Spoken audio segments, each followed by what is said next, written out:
Ah oui, mais ça pas un peu maté, maman. Bako Sabino Tek, non? Pas dit DPS, c'est pas ça, le Kuta. N'a pas dit DPS. N'a pas dit DPS, n'a pas dit DPS, pas mis Bazali. Bah tout y a mis tout. Présent Talara. Bah, au CPL. Bah, au CPL. Oh, Azuita, bête, tu peux ma boucle. Mon ingake. Bah, on peut pas. Tout ce qu'on chargeait, Bandeko, bah, il y a qu'aux régions. Bah, on s'y connaît, on a zolo, bah. N'a idéologie à Lumumba.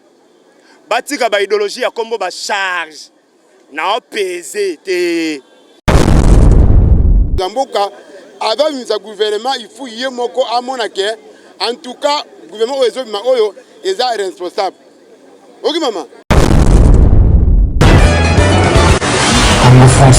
Merci beaucoup chers amis, vous qui êtes partout dans le monde entier en train de nous suivre sur le www.congofrance.com. Une fois de plus, mesdames et messieurs, bonjour, bonsoir.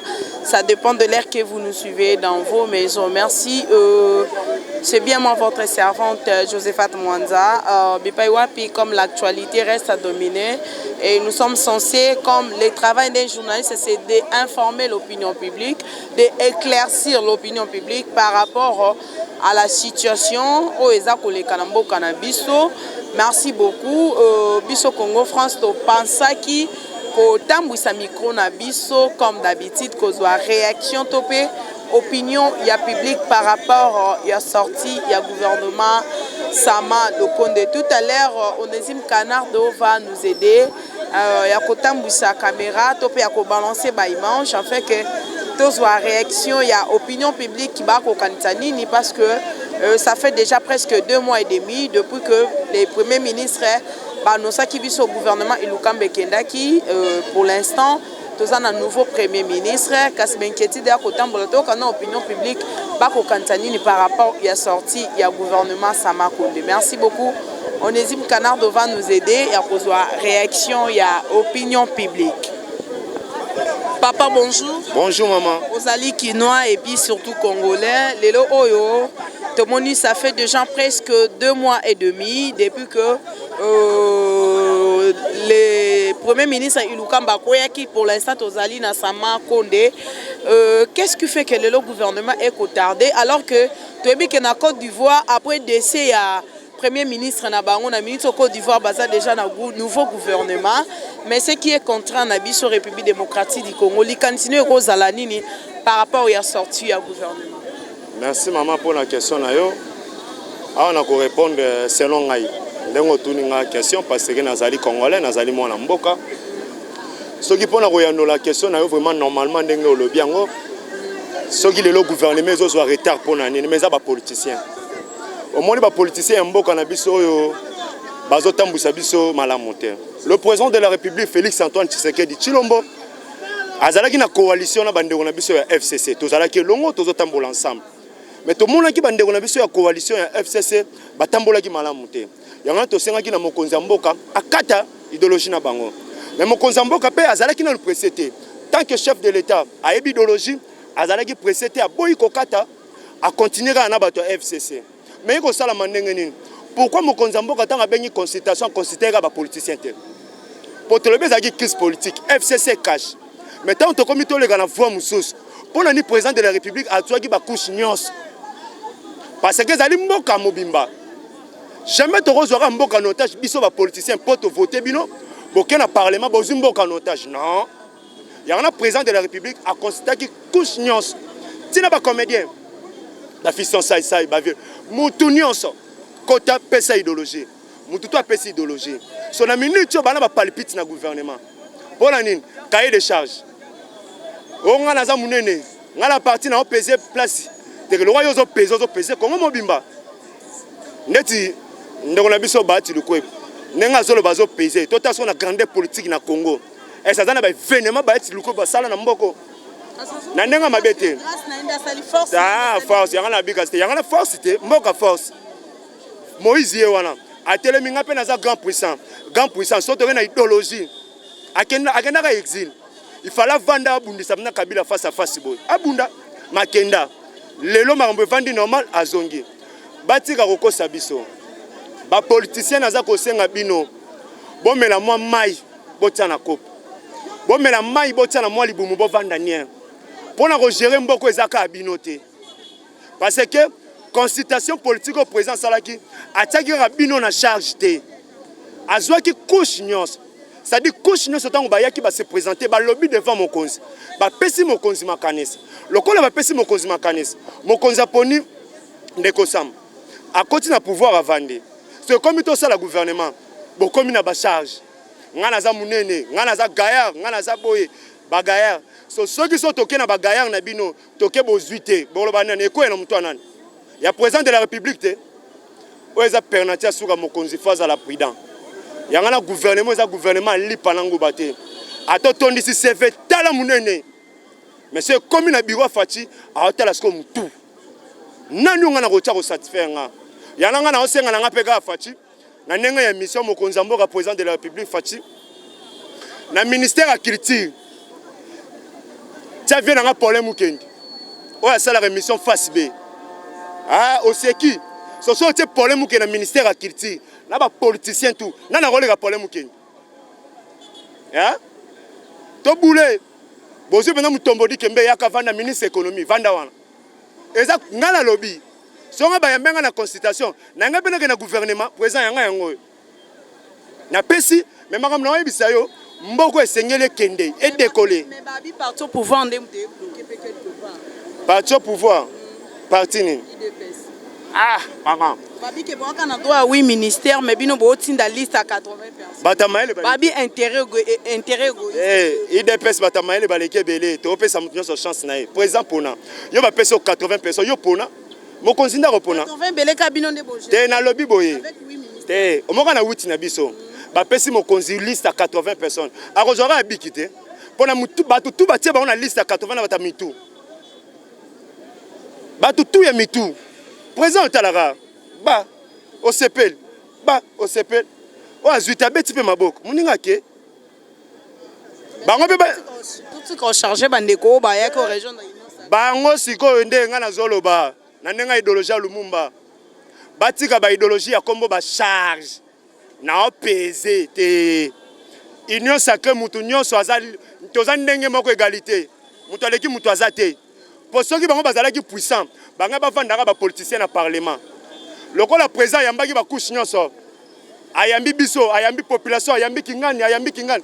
Mutu nyonso pesa que mutu très important. Mutu très important. Donc papa bonjour. Bonjour maman. Est-ce que aucun donc quitte moi masque non dame?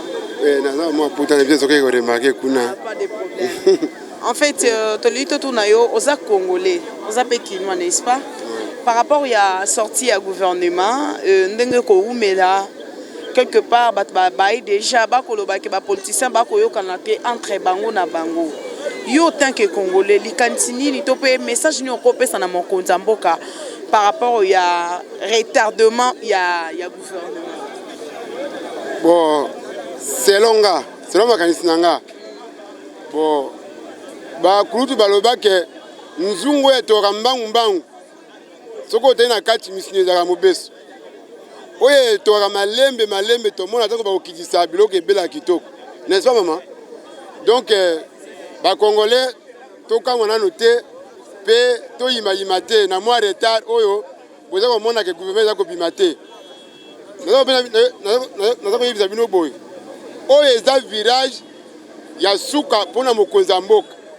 2 ans mobimba tosaki coalition bino bomonaki ba réseau ezaki ebele o musu FCC bazo bloqué o boye tout ça moko amoni habité naka wana bato oyo na kosta vision ya ngamoko po peuple bamona bolamu na bango soki gouvernement ebimi ke échoué et to besuke o parti moko ba bloqué to boye te mokonzi ya mboka avant misa gouvernement il faut yé moko amona ke en tout cas gouvernement oyo est responsable. OK maman. Donc na ndenge ya blague te mokonzi moko yemo pe ayebi ke na ba politicien bango na bango ba ko bundana ba tsa lobi aza munene katumbi lobi aza munene IDPS pe koto wana mama lokuta te wa venez da solo congolais alingi munene congolais te mingi bake kuna pona mabumu na bango mais pona visa fati eza bongo te yango na moi pe retard gouvernement po aza kotala bato nde baza koya est-ce que intérêt à peuple ezali aza kota maman nazo ko sortir na muti de peste tina ba tu de peste moko na moko mona o ba escroc kana kali de peste ba miti de peste ba député de peste biso moko ba kondi de peste mingi mibi ba saka de peste pour moko na moko o eza village ne ya suka soki a flashé gouvernement ke ebimi na ba escroc ba de peste ba na kati na ba Moïse ba na kati donc congolais mobimba mingi ba bongwanité ko kanisa na kati de peste ne ba santo ba za lokuta maman lokuta to moni bien était longo na muti de peste to moni ministre de santé ministre intérieur a muti de peste to moni changement te moko na mo ba moni ke no bato ba aider ngate azoluka un gouvernement responsable eza de peste eza la muka eza bato MLC eza bato ensemble eza ba parti politique nyonso aza ko tricher bato ba ko azomona ke no oyo akosala intérêt à peuple non moni mo l'état gouvernement ezobimate ako misa pa mate maman bako sabino teke no parti de peste ba centre lokuta na combattre de peste nazo mona na biso mona ke no na kali de peste pe famille bazali moko na mo osala blague te. Merci beaucoup. Merci maman. Merci beaucoup chers amis. Comme je vous ai annoncé, nous sommes en train de balancer notre micro, prendre les réactions de la population quinoise et surtout congolaise en particulier. Merci beaucoup. Nous sommes toujours ici à 12e rue. Ndeko papa mbote na yo. Mbote maman. Merci beaucoup Ndeko. Tolo belana makambu ya sorti à gouvernement Samba. Tout le monde déjà depuis que les premiers ministres à lesquels consultation après consultation, le gouvernement Koumela, tandis que na Côte d'Ivoire après mort il y a premier ministre en Abango, le ba un nouveau gouvernement. Mais chez nous les Congolais ça prend du temps. Yo étant que Congolais, réaction na ezani. Réaction nanga par rapport à sortie à gouvernement ezaboy. Biso attente ya peuple eza gouvernement ebima. Peut-être le gouvernement wana eko résoudre makambo oyo population azanango. Siko tango ezo umela, ezo mona ezo bima lisusu biente de 1 peuple azozela dollar ekita. Peuple azozela social. Tango biloko wana ezo mona na te. Gouvernement, c'est comme si gouvernement sorti na ye ndezo kale biloko wana. Tango gouvernement ezo umela, dollar bezo continuer bongo, peuple azoko bakana ko souffrir. Eza bien te président alobaki ke non soki amoni ke non eloko oyo eza bien te po asala nini ba créer nouveau gouvernement akosala nini akozonga lisusu aya kopesa peuple rapport ou soit à dissoudre assemblée siko soki ezo traîner lisusu po nini akoki ozonga te ko yebisa le même peuple oyo avotaki ye ke non akozwa ta disposition mususu ya a dissoudre à l'Assemblée. Pour le gouvernement, ils ont mis. Peuple pe, bakomi balembi ko zelaka ko bima gouvernement. Mais balobi quelque part, ils appellent les kamba cahier des charges ko boma non? Cahier des charges. Cahier des charges les kamba kibongai au koto akosenga 5 ministères clés FDC. Koto pe ensemble la katumbi babite biso pe tozana poids politique na biso. Bon, ceux qui bango bayeba yike no bazana poids politique na bango. Et bon on a union sacrée baye ko sala ni. Pour union sacrée leader azanani, aza président de la République. Yende mutu alinya former majorité oyaye. Totika makambo ya FCC mutu azokale, il faut président yemoko asala nini. Abimisa gouvernement na yemoko. Siko tango ekomi ageno ngai pe nazo peser na ngambo nanga oyo boya azo peser na ngambo na ye. Siko tokozela ti wapi?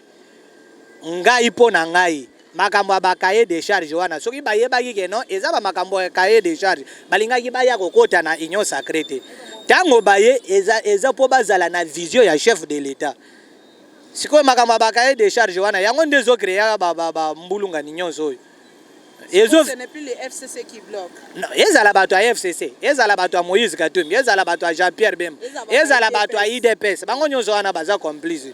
Balingi avancement ya mboka te. IDPS bino ema boza égoïste par rapport ya personnaliste alors que bon droit. Oui, eza nango démocratie. Eza démocratie. Oui, attention batindi 100. Baza na bango libre. Ezo dépendre na muto azopona. Ba oya kosala na bango. Kotinda ata 200 personnes eza na likambo te. Eza sikoyo likambo etali premier ministre oya kopona ba o bazosala na bango.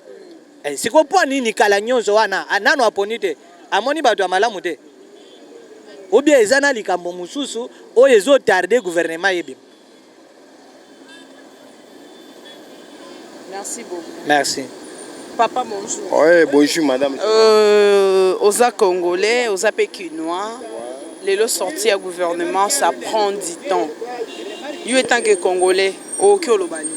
Bon, pour moi, madame journaliste, pour notre gouvernement, Mokonzambo a celle pour la union sacrée. Pour l'angaï, en temps du temps, le gouvernement Mokonzambo a sali, et ça, le gouvernement union sacrée. C'est le gouvernement union sacrée. Comment je suis un petit peuple et puis je suis citoyen du peuple congolais. Le gouvernement Mokonzambo a sala. Le gouvernement pour un souci à peuple d'abord. Le gouvernement pour un souci à FCC cash. Le président de la coalition FCC cash. Le chef de l'État c'est Liboy. Le FCC ministre c'est Liboy. À Mangé Mokonzambo. Dès que le chef de l'État a sali pour le union sacrée. Dans cette union sacrée, tout le gouvernement est bientôt là. Parce qu'on a bientôt jusqu'à les 5 gouvernements bima. Pour n'aïe, nous avons je suis congolais, nous avons combattu à l'IDPS.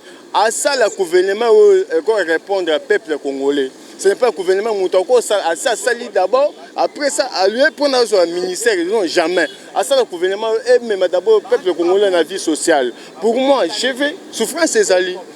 Souffrance ces aliments casse, tout ça pour sa vie sociale, gratuité enseignement et continuer, tout ça pour ça que dollar et équité pour le peuple congolais, pour n'aïe maloba ongana zona ngonde yangwana. Merci beaucoup. OK, merci madame. Merci beaucoup chers amis, comme je vous ai annoncé tout au début de l'émission Oyo Tokotambu Samiko pour la cause de la réaction, opinion publique par rapport à la sortie il y a gouvernement. Papa bonjour. Bonjour.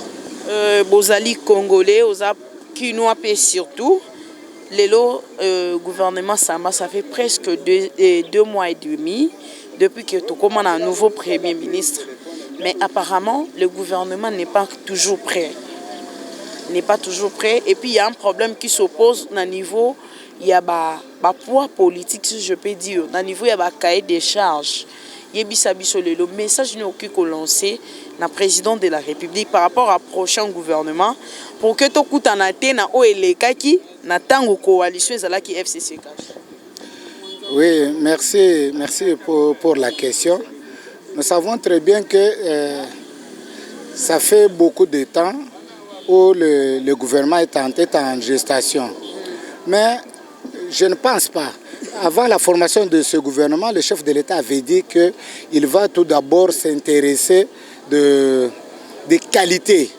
Donc le poids politique ne va pas poser comme critère principal pour former le gouvernement. D'abord, l'honnêteté, l'intégrité, la compétence. Donc c'est un gouvernement de guerriers, de warriors. Donc un gouvernement des gens compétents et capables de sortir le pays du gouffre. Donc il va s'étaler sur la société civile, il y a les personnalités qui valent. Donc le problème de poids politique, je ne pense pas que ça ne serait pas parmi les critères que le chef de l'État va s'atteler à ça. Puisque nous savons très bien qu'avec le poids politique, dans le poids politique, il y a trop de médiocres. Par exemple, vous êtes 40 ou bien 50 députés, vous voulez avoir les ministères, mais dans les ministères, là, on va trouver encore les mêmes noms qui ont travaillé avec les régimes antérieurs. Non, nous n'allons pas accepter. Mais je sais que les critères que le chef de l'État avait mis en place, ou bien qu'il avait toujours prononcé, ou bien annoncé, c'est d'abord les critères de compétence et d'honnêteté. Si tu es intègre, tu es compétent, tu es congolais, là, tu vois vraiment un homme irréprochable. Tu vas travailler dans ce gouvernement. Je pense que comme il y a les gâteaux, bon, donc les mésententes ou bien les tiraillements, ça ne vient pas qu'aujourd'hui avec le régime de Félix. Depuis l'indépendance, quand il y a toujours quelque chose sur la table, les Congolais s'agitent. Donc ça prouve la suffisance que les Congolais veulent avoir toujours le pouvoir. C'est ainsi qu'il y a aussi le retard là. Donc voilà un peu, mais j'espère que d'un moment à l'autre, il y aura la sortie du gouvernement. Maintenant, ce n'est plus le FCC qui bloque la sortie du gouvernement parce que même la sortie du gouvernement Iloukamba, si je me rappelle, il y a eu toujours de pareils problèmes. Il y a eu des problèmes pareils. Oui, vous avez raison. C'est puisque ça prouve la suffisance que nous avons une classe politique qui est gourmand. Pourquoi? Puisqu'ils veulent toujours et rester toujours au pouvoir. Avec l'idée que quand ils seront ministres, ils vont se construire des immeubles, ils vont voler l'argent. Donc c'est ce qui est dans l'idée du peuple congolais. Si souvent les politiciens, mais cette fois-ci, ils n'auront pas l'occasion, même si vous êtes ministre, si vous gérez très mal, vous allez en prison. Mais le problème est que les ambitions, nous sommes environ plus ou moins 80 millions ou bien 100 millions de Congolais. Il y a par exemple 30 postes. Mais comme la démocratie existe aussi, on ne peut pas empêcher quelqu'un de ne pas postuler ou bien de ne pas présenter sa candidature. Vous êtes dans un regroupement, on vous donne 2 ministères.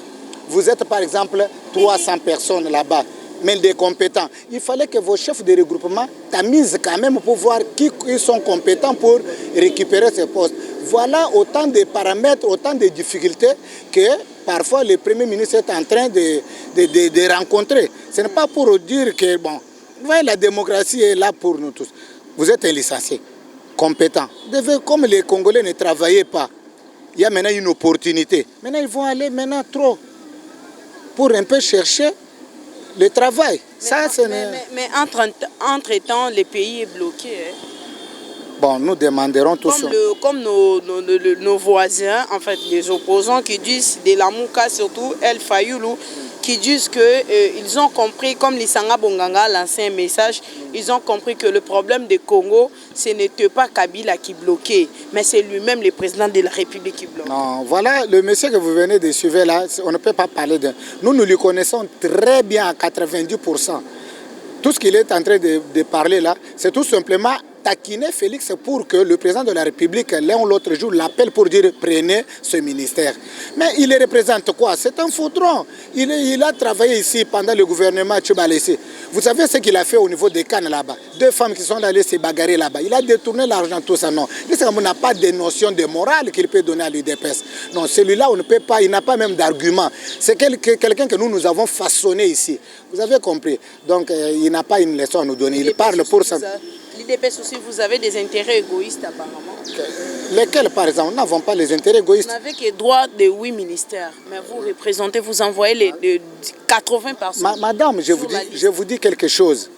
S'il arrive que les gens osent parler de l'IDPS, vous savez, je vous donne l'exemple, vous savez très bien qu'en 2003, Tshisekedi était partie prenante parmi les leaders qui ont fait le dialogue intercongolais. Mais nous sommes retournés ici au Congo sans même un poste clé. Qui nous a donné même le poste ministère? Est-ce que nous, on était faibles? On a supporté, on a compris.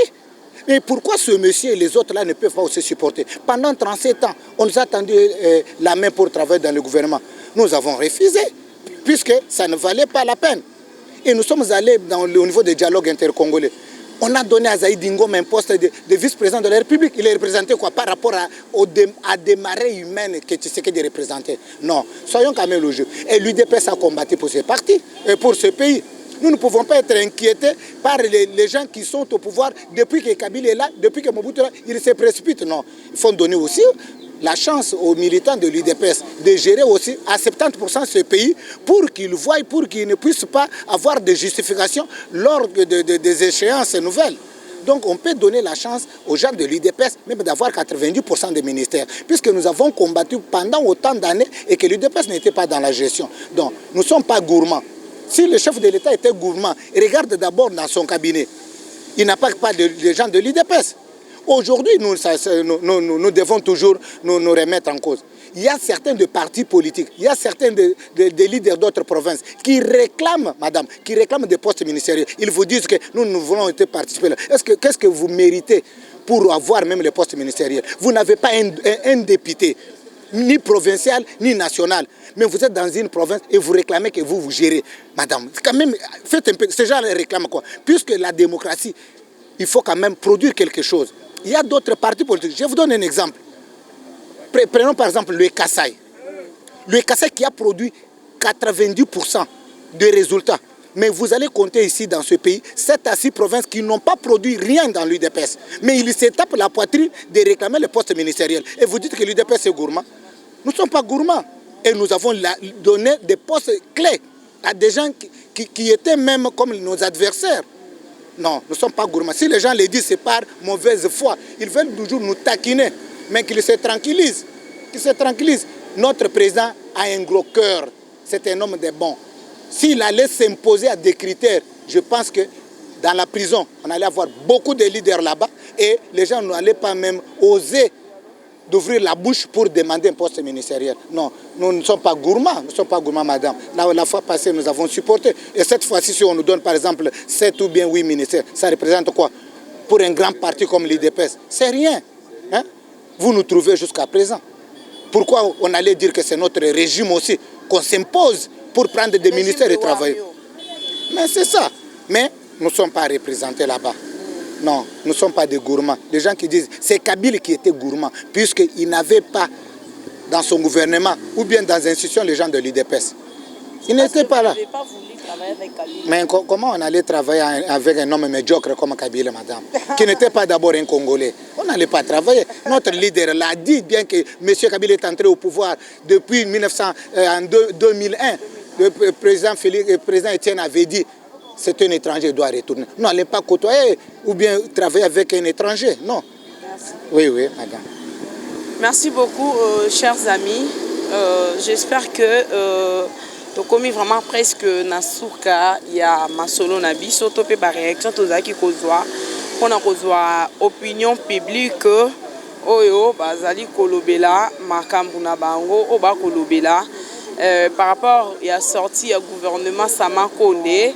Voilà, j'espère que Boyoki, opinion publique, lobby, pesi les candidats bango par rapport au gouvernement Samba et vos apaisements.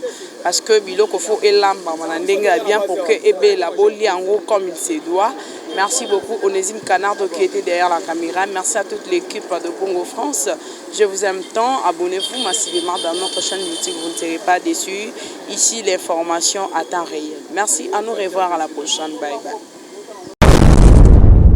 Congo France.